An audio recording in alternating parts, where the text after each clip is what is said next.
Palestinian President Mahmoud Abbas has clung to a position of nonviolence and negotiations but was left humiliated by Mr. Trump's decision on Jerusalem. REUTERSMohammad hammed for more than 20 years. Saeb Erekat, the Palestinians' chief peace negotiator, has chased the dream of a two-state solution and the hope of an independent Palestinian state. He followed it to the White House under 4 different U.S. presidents, haggled over it in secret and public negotiations with hard-faced Israeli negotiators, and defended it against skeptical Palestinians on the streets of Jericho. But in the minutes after Donald Trump's announcement that the U.S. was recognizing Jerusalem as Israel's capital, Mr. Erekat stood in front of the television cameras and concluded that his dream of 2 decades was finally dead. Unfortunately, President Trump just destroyed any possibility of 2 states, he said in a quivering voice. The U.S. decision on Jerusalem has shattered Mr. Erekat and other members of the Palestinian leadership's old guard, leaving them reeling and uncertain of where to try to lead their people next. A generation of heavy-set, elderly men in suits led by their 82-year-old President Mahmoud Abbas had for years set the idea of a two-state solution as their North Star. They ignored calls for violence from the street and rejected plans to promote a South Africa-style international boycott against Israel.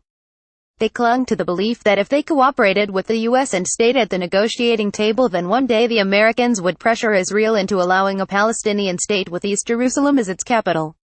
And then, in a speech of just 11 minutes, Donald Trump snatched that belief from them. Abbas is facing something like a day reckoning. He has got nothing to show for his 25 years of negotiation, said Diana Buttu, a Palestinian lawyer who was once Mr. Abbas's legal advisor. Mr. Abbas, popularly known as Abu Mazen, was elected president of the Palestinian Authority in 2005 after the death of Yasser Arafat.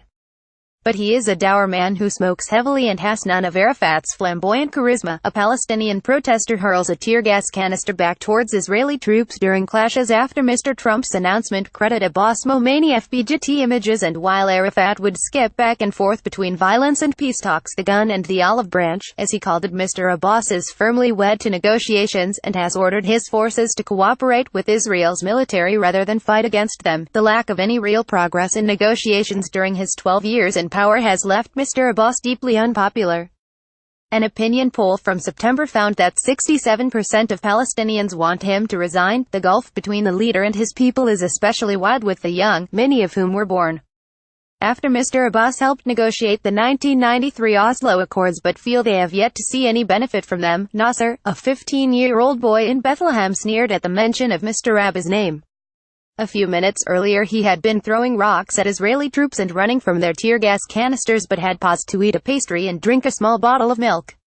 Abu Mazen should go, Nasser said. He is with the Israeli occupation, he is not with the people. While Mr. Abbas and his circle have said the U.S. has disqualified itself from acting as a broker in peace talks, it is not clear they have any plan about where to go instead. Officials often say they will turn to China, Russia, or the EU as a mediator in two-state talks, but, in the short term at least, nowhere except the U.S. has the leverage to force Israelis and Palestinians to talk. Mr. Abbas had said at the beginning of Mr. Trump's term that he was hopeful the new U.S. president would broker a peace deal. Credit EPAATEF Safadi. Another possibility is that the old guard may yield to an idea that is increasingly popular among young Palestinian activists pursuing a one-state solution. Instead of a national struggle for a state of their own, Palestinians would wage a civil rights struggle demanding citizenship in Israel and voting rights. Mr. Erekat, the chief Palestinian negotiator, has said since the Trump speech that he now favors a one-state model. Now is the time to transform the struggle for one state with equal rights for everyone living in historic Palestine, he told Haaretz. Israel would almost certainly never agree to a one-state model, as it would mean that the Jewish state no longer had a Jewish majority. And Grant Rumley, a political analyst who wrote a biography of Mr. Abbas, said he was skeptical that the elderly leader would take a radical turn away from 2 states. Abu Mazen is the reason Palestinians have embraced 2 states. He advocated for it the longest, he staked it out, and he's defended it within his own party for decades. Mr. Rumley said. He is not going to be able to reorient the entire national structure towards a one-state solution. That would mean breaking down all that he has built. A spokesman for Mr. Abbas did not respond to a request for comment. Palestinian demonstrators burned posters of the U.S. president in Bethlehem. Credit AFP photo. Musa al-Sha'ir. For now, Mr. Abbas is likely to try to weather the storm and, despite his strong words condemning the U.S. role, may even return to two-state talks when the White House unveils its peace proposals next year. But analysts agreed that Mr. Trump's decision to recognize Jerusalem had shaken the Palestinian leadership and further discredited the idea of the two-state solution among the public.